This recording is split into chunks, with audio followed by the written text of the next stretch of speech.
De nos jours, les matériaux d'isolation sont de plus en plus performants. Les maisons d'aujourd'hui sont donc beaucoup plus étanches que les maisons construites il y a 20 ans. Mais en contrepartie de cette super isolation, l'air de nos maisons circule souvent moins bien et donc peut affecter la qualité de l'air qu'on respire. Vous savez, aujourd'hui, les maisons sont de plus en plus bien isolées, avec les qualités de fenêtres de haute performance, fait en sorte que les maisons ils ont besoin d'oxygéner, ont besoin d'aller chercher de l'air à l'extérieur, de renouveler l'air avec l'extérieur, en sachant très bien que mon air extérieur est 40-50 fois meilleur que mon air intérieur. On doit avoir un bon système qui va bien oxygéner, qui va s'assurer d'avoir une maison qui va avoir une distribution d'air frais dans toutes les pièces. Donc, c'est un balancement. On va avoir un meilleur confort qui va éviter bien des problèmes en fonction de santé. On peut se poser la question à savoir si notre air à la maison est de bonne qualité ou non. Sachez qu'il y a des indices qui ne mentent pas.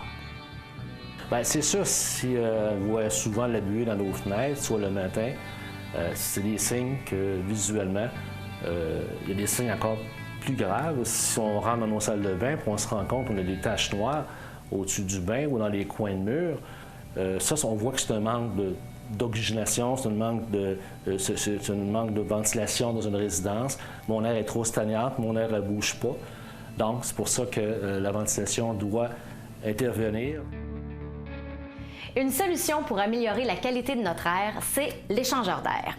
Offert en de multiples modèles et formats, il s'agit d'un système qui permet notamment de contrôler adéquatement l'humidité. Le travail d'un échangeur d'air, dans un premier temps, c'est vraiment dans le but de contrôler l'humidité. Donc, une maison qui est bien, l'humidité qui est mieux contrôlée, c'est une maison qui va être plus facile à chauffer aussi. Parce qu'on sait très bien que chauffer de l'air humide, c'est difficile pour un chauffage. Donc, ça passe souvent, ça arrête souvent, et on est inconfortable aussi. Donc, le but, c'est l'humidité et, je reviens toujours, la fameuse qualité d'air.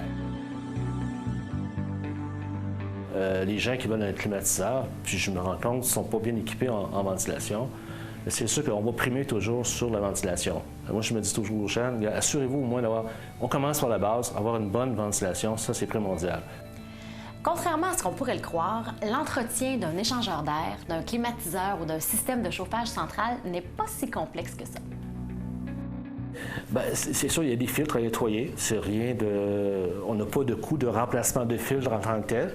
Donc, on a des filtres qui se nettoient très bien. On enlève, on a 2 filtres. Ça va tout simplement les mettre à l'eau savonneuse. On les laisse sécher, on les remet en place. On peut faire ça environ, selon la saison, 2-3 fois dans la saison. C'est recommandé de vérifier et de nettoyer ça. Si on parle d'un échangeur d'air, ça peut très bien faire 20-25 ans sans aucun problème. On a des très bons appareils. On travaille avec des appareils entre autres comme l'F-Brit. C'est des produits qui sont très recommandés par des produits comme les firmes Nouveau Climat. On a une très bonne récupération, une bonne filtration. Donc, c'est pour ça qu'on aime travailler avec des produits qui sont fiables, qui donnent un bon rendement et, naturellement, qui sont bien installés, bien balancés.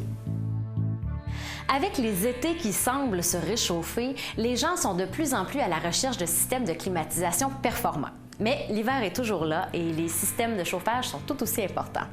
Sachez qu'il existe aujourd'hui une multitude de modèles silencieux et compacts, parfaits pour les condos, par exemple. Nos unités murales nous permettent pas uniquement juste de climatiser. On a 4 positions intéressantes, soit uniquement ventiler, déshumidifier, naturellement climatiser et chauffer. Et je vous dirais que le chauffage, c'est vraiment intéressant. On arrive à l'automne ou encore au printemps, on peut chauffer jusqu'à moins 12, moins 15. C'est très économique et c'est une chaleur qui est vraiment intéressante, qui est beaucoup... c'est pas une chaleur stagnante comme des plaintes électriques qui assèchent l'air. On a des systèmes de chauffage, donc il faut prévoir qu'avec le chauffage, à ce moment-là, la climatisation, ça devient une climatisation centrale.